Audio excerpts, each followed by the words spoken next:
Gina Gray could be revealed as the mysterious figure who betrayed Tommy Shelby, but will the gang leader discover her sinister plan before she can permanently silence him?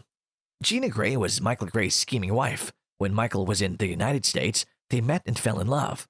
Following the Wall Street crash, Michael is recalled to Birmingham, England, and Gina expresses her desire to accompany him. Gina manipulates Michael into taking over the company from Tommy throughout Series 5. After Tommy angrily rejects Michael's proposal, both Michael and Gina are expelled from the family and told never to return. Gina is the Series 5 and 6 secondary antagonist. Gina and Michael met before the Wall Street crash while he was in Detroit on business. Gina and Michael returned to Smallheath, Birmingham, following the Wall Street crash and Shelby Company Limited's massive financial loss. On the way back to England, Gina and Michael marry, and it's revealed that Gina is pregnant with Michael's child.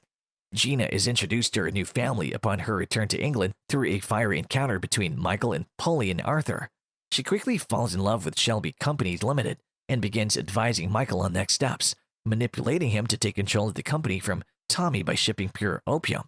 Because of her marriage to Michael, she's privy to Shelby family meetings and is present when Michael announces his plan to restructure the company, with everyone retiring and Michael taking Gina and their unborn child back to the United States. She initially stands by as Tommy mocks Michael's proposal and throws it in the fire, before pressuring Michael to reveal to everyone that the Peaky Blinders are no longer wanted in America. Tommy tells Michael that he gave him a chance to redeem himself, but instead betrayed him before exiling Michael and Gina from the family, telling them to leave and never return.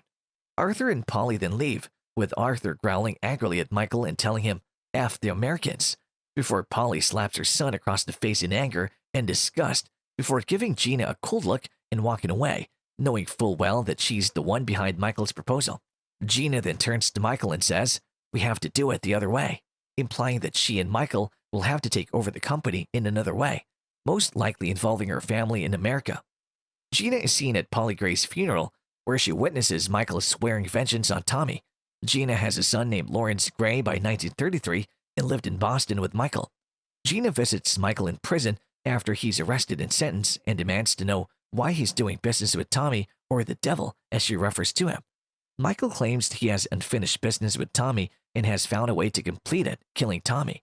Michael instructs Gina to contact her uncle, Jack Nelson, in order to have him released from prison.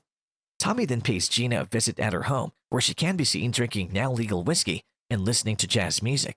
Gina tells Tommy smugly that the offer he made to her uncle has been rejected. Tommy then threatens to sell the opium to the Jewish gang, sparking a gang war for control, erasing Gina's smug impression. Gina later travels with her uncle Jack to England, but not before paying one last visit to Michael to inform him that he has been given permission to kill Tommy. When Mosley, Uncle Jack, Ada Thorne, and Diana Mitford meet to discuss business and the future of the world, Gina is present. Gina is later caught cheating on Michael with Mosley in his apartment. After Mosley leaves, Tommy walks in and tells her right away that he knows about her affair with Mosley and blackmails her into providing information about Mosley and Uncle Jack when they travel to Germany to meet with a senior member of the German government in a few weeks. Or else he will tell Michael and her uncle, and she will be disowned by him for cheating on her husband, because Jack is a Catholic and it's forbidden for wives to cheat on their husbands. Gina is the first person Michael wants to see after being released from prison. They return to their house and plot Tommy's murder. Gina insists that Arthur must also die, or else he will go after Michael after he has killed Tommy. She informs Michael that Arthur will be eating at the Garrison pub on Sunday night and suggests that he be shot through the windows. She suggests killing Tommy's recently discovered son Duke Shelby, but Arthur insists that only Tommy and Arthur will perish. It is unknown whether Gina is informed of Michael's death after his failed attempt to kill Tommy and being shot in the head by Tommy. Gina is an arrogant, smug, rude, snobbish, narcissistic, selfish, cheating, unfaithful, pretentious, controlling, condescending, manipulative, greedy, scheming, opportunistic, and power-hungry woman who tries to manipulate her husband Michael to take over the company from Tommy. In addition to requiring Michael to consult with her on everything he does, Gina always has a smug or displeased expression on her face when she's present, implying her dislike for her new family in Birmingham. Gina is likely to have a borderline narcissistic disorder due to her upbringing in a wealthy Boston family. Gina has an excessive need for admiration, disregard for others' feelings, or inability to handle criticism and a sense of entitlement. While it appeared that Gina would be the true villain of Peaky Blinders Season 6, Episode 1 already places Gina in a position of inferiority to Tommy, Michael, and her Uncle Jack. Her most powerful scene was when she explained to Tommy why her uncle won't work with him. Tommy even cracks a joke, "So you get down on your knees for Uncle Jack, eh? Michael, not so." Gina is not the mastermind behind any scheme. She's simply a tool in Michael's plan to exact revenge on Tommy, as well as a sidekick to her gangster Uncle Jack. If Polly had still been alive, Gina would have worked as Tommy's true threat. Peaky Blinders has a long history of women being the ones pulling the strings, of course with Aunt Polly at the top of the list. With Polly no longer alive due to Tommy's attempted assassination of Oswald Mosley, Michael is the more powerful of the Greys, seeking vengeance for his mother's untimely death. As the Great Depression sweeps the globe, Tommy Shelby will begin Season 6 of Peaky Blinders fighting the ghosts of his past, his PTSD, his botched assassination attempt against Mosley, the chaos of the Changretta family, and a mole within his trusted circle. It might appear that one of these elements is the key to his rumored demise, but a wildcard like Gina Gray's appearance again could be his undoing. Tommy might be too focused on his other issues to pay attention to the now scorned Gina, who's probably running to her wealthy family. Furthermore, a lot of her followers think she faked the pregnancy to appease the family and hasten the company takeover efforts. Don't underestimate Gina's influence and acumen. She is, after all, a major factor in Michael's dispute with his mother, Aunt Polly, who was portrayed by the late Helen McRory. Gina had a bird's eye view of all the participants in the proceedings prior to the Greys falling out with the family and could have quickly identified her allies. The conclusion of Tommy Shelby's story will be concluded in the final season of Peaky Blinders, which will debut in early 2022, after a 2-year break and filming interruption due to the COVID-19.